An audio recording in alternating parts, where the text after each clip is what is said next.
as you were talking about things you've created, I remembered when I first got into woodworking.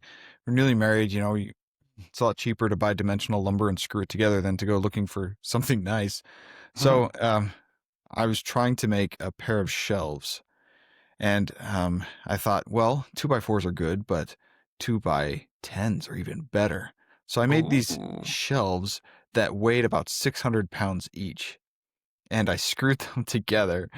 Um, and they were wonky. Like, I think I made one side longer than the other, and it leaned to the left a little bit. So, and at one point, I just couldn't handle it. They are so heavy and so big and just a little tilted that I was like, these are going to kill somebody.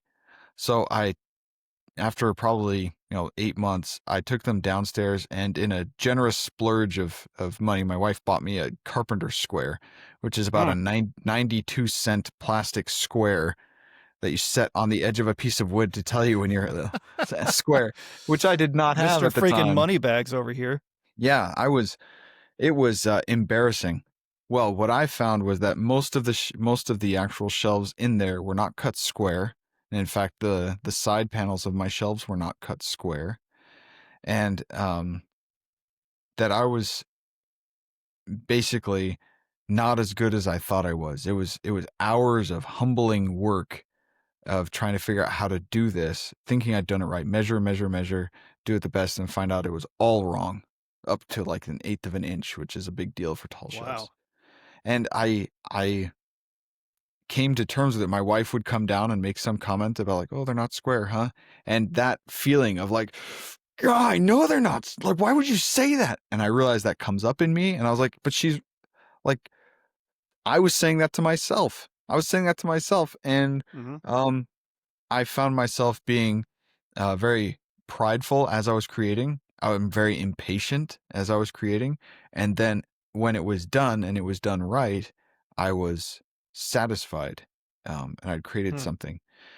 I also know that feeling of when you're in the middle of a project and whatever it is, if I hear my name getting called, Dad or Pete, and I'm working on step 2 and I can see step 7 and I just want to Hmm. get there before the end of the night and I'm getting called away from it, I feel this rise of resentment. Hmm. And I'm like, I'm in the middle of something. And I've learned through the years, starting from those years ago working on those shelves, to put things away, to stop and to walk away. Not because I it's because I love them more than I love those shelves. Sure.